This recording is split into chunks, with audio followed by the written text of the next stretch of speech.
Na aula de hoje nós vamos falar sobre um recurso que ajuda a deixar as suas consultas mais curtas e compreensivas, os SQL Alias.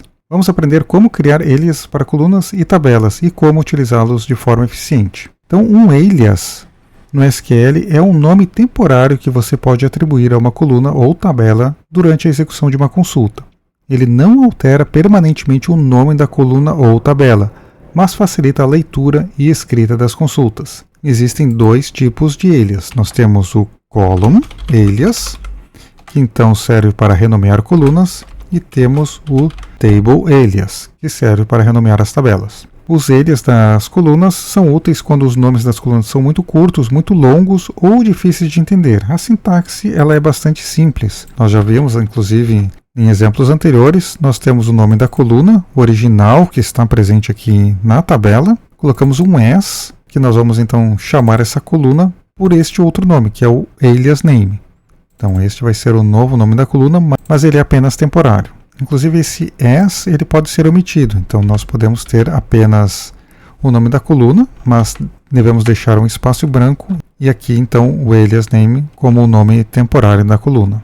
Nós também podemos ter alias com espaço. Para isso nós podemos separar eles com aspas duplas ou aspas simples. Então, por exemplo, se tivermos alias espaço name, nós devemos então colocar aspas para que o nome seja corretamente atribuído a essa coluna. Então vamos ver um exemplo em que renomeamos colunas para tornar os resultados mais compreensíveis. Então aqui eu estou fazendo um select numa tabela que ela não existe ainda no nosso banco de dados, é apenas para exemplificar a questão dos alias. Então aqui nós temos o nome das colunas dessa tabela de invoices. Então veja que essa coluna aqui ela foi chamada de inv_no, ou seja, não é um nome muito intuitivo. Então para deixar mais claro, nós mudamos o nome dessa coluna de inv_no para aparecer aqui no resultado como invoice_no.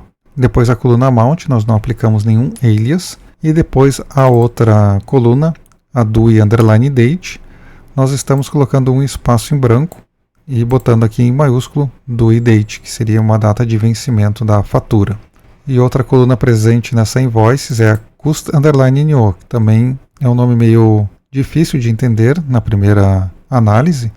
Nós estamos chamando ela de customer_no, que seria o número do cliente. E aqui nós não estamos utilizando o s, já que ele é opcional. Então é apenas um exemplo, essa tabela de invoices nós inclusive não temos, o nosso banco de dados é apenas para exemplificar o uso então do alias. Então o alias ele também pode ser usado para expressões em consultas.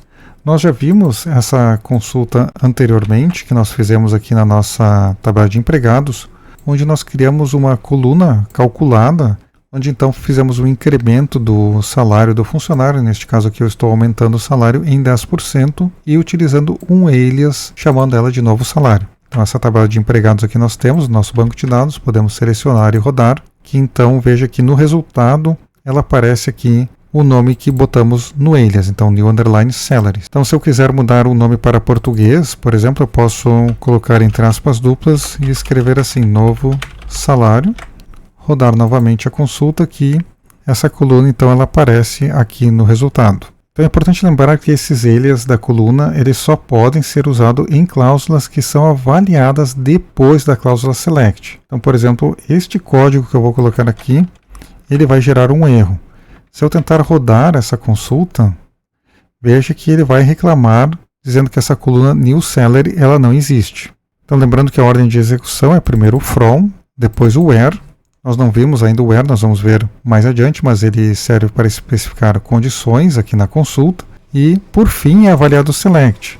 Então, no momento que essa cláusula where aqui ela foi executada, esse alias new salary ele ainda não foi indefinido. Nós podemos utilizar o alias em uma cláusula que é avaliada depois, como, por exemplo, o order by que vimos na aula anterior. Então, este select que nós vimos que deu um erro, vou colocar este outro aqui utilizando a cláusula order by. Então lembre que o order by ele é avaliado após o select. Então se eu selecionar aqui esta consulta e rodar, veja que ela vai funcionar corretamente. Ele está ordenando pelo novo salário, então pelo alias que colocamos aqui na nossa coluna salary. Então assim como colunas, você também pode atribuir alias a tabelas. Então, eu tenho o nome da tabela original aqui do banco de dados, boto um S, esse S é opcional, e o novo nome da tabela que eu quero. Então, por que a gente usa alias na tabela?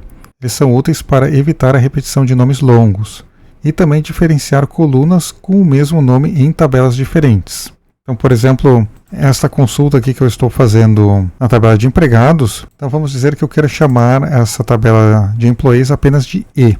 Então eu posso colocar aqui um S, esse S também é opcional, e boto um E. Então a partir de agora eu posso utilizar este E para nomear as colunas. Então neste caso eu tenho que botar um E ponto, o nome da coluna existente na tabela de employees. Nós temos aqui o nosso first name, last name. Então se eu rodar esta consulta, ele vai funcionar normalmente, mas agora estamos utilizando um nome mais curto. Em vez de usar todo o nome employees, estamos utilizando apenas o E. Então, os alias de tabela eles são indispensáveis quando trabalhamos com tabelas que têm colunas com o mesmo nome.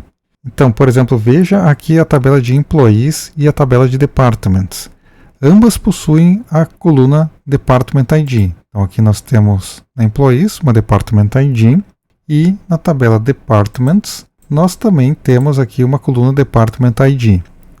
Nós não vimos ainda como juntar dados de múltiplas tabelas, mas eu vou deixar aqui apenas como exemplo para entender a importância do uso do alias. Então eu estou fazendo aqui uma consulta nas duas tabelas, na tabela de employees e na tabela de departments, mas estou fazendo o uso do alias. Então aqui eu estou chamando a employees de E e a departments de D. E aqui nós estamos fazendo um relacionamento entre as duas tabelas. Nós vamos ver isso com mais detalhes nas aulas seguintes. Esta aula aqui ela é específica sobre o alias.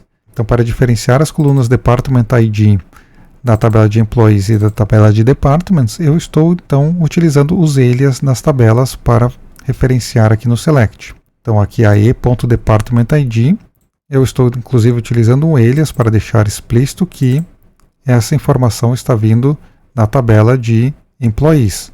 Então, eu chamei ela de Employees Department. E essa Department ID está vindo aqui da tabela de Departments e estou dando esse alias de Department _ Department. Então, se eu rodar esta consulta, os números eles são todos iguais, mas é apenas para exemplificar a importância do uso do alias para diferenciar, então, colunas com o mesmo nome em tabelas diferentes.